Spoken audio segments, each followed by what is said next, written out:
So yun guys, dito kami ngayon sa SM North. Kami ay magsisine at mamayang 9 pa.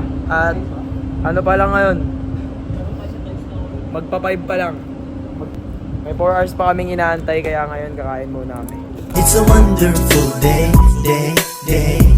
So just chill and relax your mind, cause you're rolling with the best. Yeah, you're rolling with the best, babe. It's a wonderful day. So just chill and relax your mind, cause you're rolling with the best. Yeah, you're rolling with the best. Oo nga, kala ko mukha lang. Saan to? Tingnan Ano mo. sinabi sa'yo? Hindi ko nakita. Dumaan sa likod natin, naghintay tayo sa 24 chicken. Matangkad, di ba? Matangkad. Yung matangkad, yung babae. Pangalan, Jocelyn. Oh, tas si Angel lang. Doon, dumaan. Oh? Alam ko kamukha lang. Iisip mo baka nakita mo. Ay, baka makita mo sila. Diyan lang naman yung kita ko. Ba't parang sinabi ko sa'yo, no?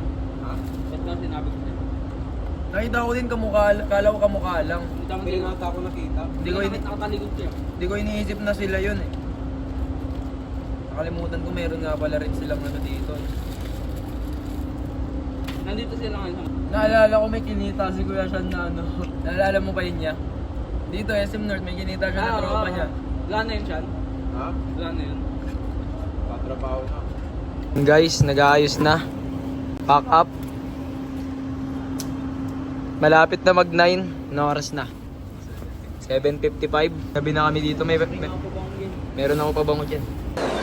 Yun guys, nakakuha na kami ng ano, aming mga pagkain. Tigisang potato corner. Bibili kami ngayon drinks dito sa snacks. Tama ko nga palang pinaka big boss sa aming lahat. Yun o, tingnan mo naman o. Naka Ford territory yan. Mabigat yan. Dahil kanina maglalabas siya ng ano, bagong kotse. Kaso, ano eh, naisipan niya, sama na lang muna siya dito sa amin, sine. Nood ng sine. Film dito sa loob. Nahiya pa to sa vlog oh. It's a wonderful day.